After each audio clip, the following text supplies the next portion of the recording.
యేసు ప్రభు గురించి, బాప్తిసమిచ్చు యోహాను గురించి ఏమని మాట్లాడారంటే, తినలేని యోహానుని ఒక పేరు పెట్టి పిలిచినట్టుగాను, తింటున్న యేసు ప్రభువుని మరొక పేరు పెట్టి పిలిచినట్టుగా బైబిల్లో మనకు కనబడుతుంటుంది. లోకాసువార్త 7వ అధ్యాయము 33.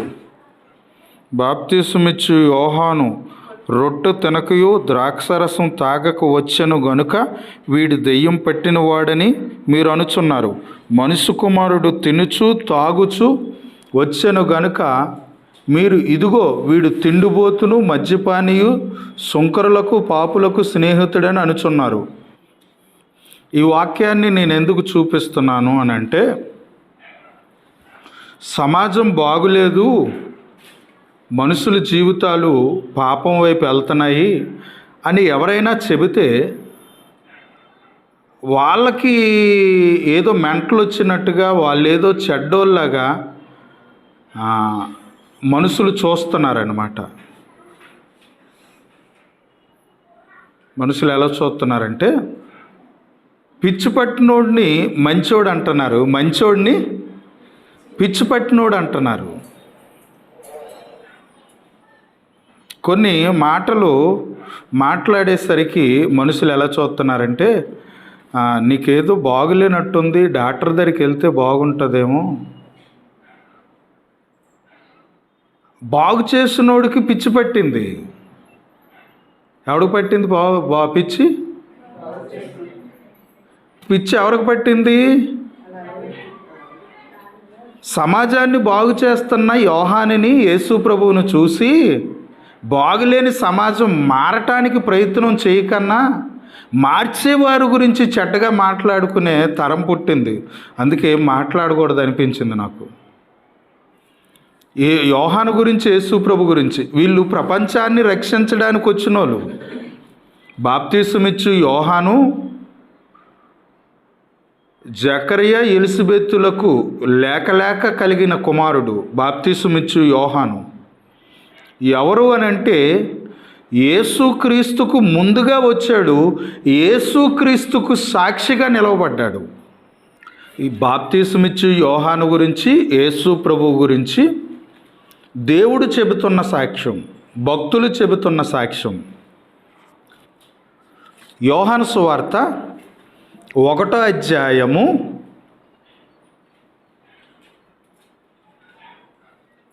6వ వచనము నుండి, యోహాను సువార్త 1వ అధ్యాయం 6వ వచనము నుండి, దేవుని యొద్ద నుండి పంపబడిన ఒక మనుష్యుడుండెను, అతని పేరు యోహాను. బాగా వినాలి.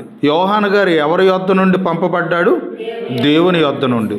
యోహాను సువార్త 1:1, ఆది యందు వాక్యముండెను, ఆది యందు వాక్యముండెను. యోహాను సువార్త 1:14, ఆది యందు వాక్యముండెను, వాక్యము దేవుని యొద్ద ఉండెను అన్నాడు కదా. ఆ వాక్యము దేవుడే ఉండెనని అన్నాడు కదా. ఏది? యోహాను సువార్త 1:1లో ఆ వాక్యం గురించి 14వ వచనం వచ్చేసరికి, ఆది యందు వాక్యమైన యేసుక్రీస్తు అనే దేవుడు శరీరాన్ని ధరించుకొని భూమి మీదకి వచ్చాడని 14వ వచనంలో చెప్తున్నారు. అంటే దేవుని యొద్ద నుండే యేసుక్రీస్తు వచ్చారు. బాప్తిసమిచ్చు యోహాను కూడా దేవుని యొద్ద నుంచి పంపబడిన మనుష్యుడేనని, ఆయన కూడా దేవుని యొద్ద నుండే వచ్చాడని యేసు ప్రభు గురించి, యోహాను గురించి ఇక్కడ రాయబడింది. 8వ వచనం, 7వ వచనం, యోహాను సువార్త 1:7, యోహాను మూలంగా అందరూ విశ్వసించినట్లు యోహాను ఆ వెలుగును గురించి సాక్ష్యం ఇచ్చుటకు సాక్షిగా వచ్చెను. వెలుగంటే ఎవరు? యేసుక్రీస్తు. యేసుక్రీస్తు గురించి సాక్ష్యం ఇవ్వడానికి యేసుక్రీస్తు విషయంలో సాక్షిగా వచ్చారట. ఎవరు? బాప్తిసమిచ్చు యోహాను. యోహాను యేసుక్రీస్తు ఉండలేదు కానీ ఆ వెలుగైన యేసుక్రీస్తు గురించి సాక్ష్యం ఇచ్చుటకు యోహాను వచ్చెను. అంటే పరలోకం నుండే, దేవుని దగ్గర నుండే బాప్తిస్మిచ్చు యోహాను యేసుక్రీస్తు వారు వచ్చారని, లోకాన్ని రక్షించడానికి, లోకాన్ని దేవుడి వైపు నడిపించటానికి వీరిరుగురు వచ్చినట్టుగా బైబిల్లో రాయబడింది. సమాజాన్ని మార్చటానికి ప్రయత్నం చేస్తే వీళ్ళ మీద ఎలాంటి ముద్ర పడ్డదట? యేసు ప్రభువు, బాప్తిస్మిచ్చు యోహాను ఈ సమాజాన్ని ఉద్ధరించడానికి వచ్చారు, ఉద్ధరించటానికి పుట్టారు, మనుషులను బాగు చేయటానికి పుట్టారు. మనుషులను బాగు చేయటానికి పుట్టినోళ్ళని లోకం ఎలాంటి ముద్రేసి మాట్లాడుతుంది? ఇప్పుడు చదువమ్మా. లోకాసు వార్త 7వ అధ్యాయము 33వ వచనము నుండి.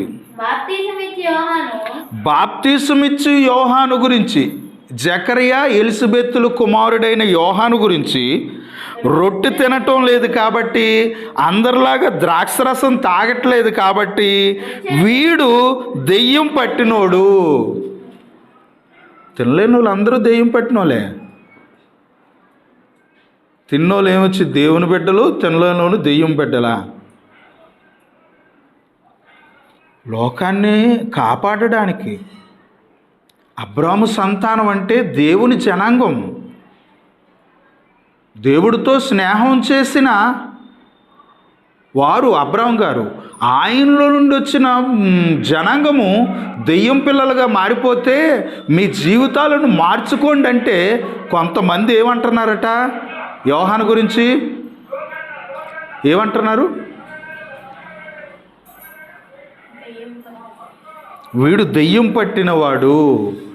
దెయ్యం వాళ్ళకు పట్టిందా, యోహానుకు పట్టిందా?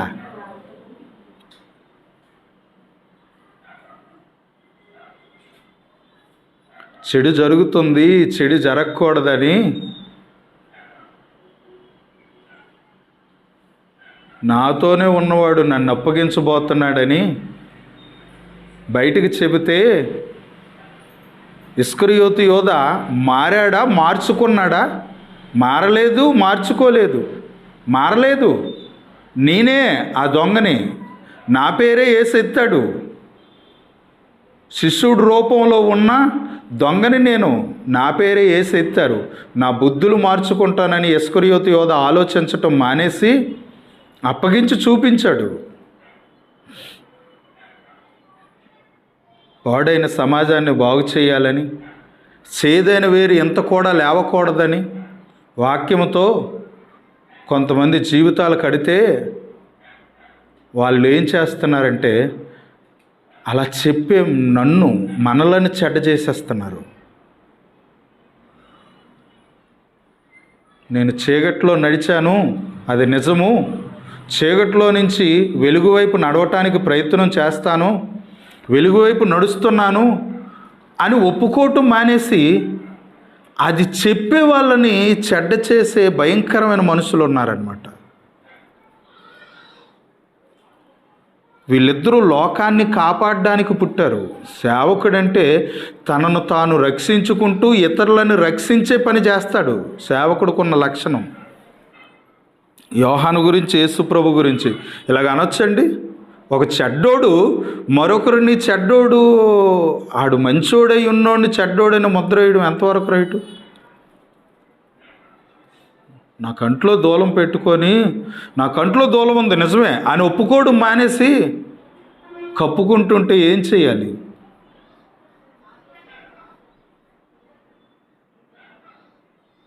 మార్పు చెందుతాను, మారుతాను. ఇంతకుముందు చెడ్డదారే ఒప్పుకోవాలి. మనుషుల దగ్గర ఒప్పుకోకపోయినా దేవుడి దగ్గర ఒప్పుకోవాలి. యోహాను ఈ సమాజానికి మంచి చేయడానికి వచ్చాడు. యేసు ఈ సమాజాన్ని మార్చడానికి వచ్చాడు. మార్చడానికి వచ్చిన వాళ్ళ గురించి మీరు ఎలా మాట్లాడతారా?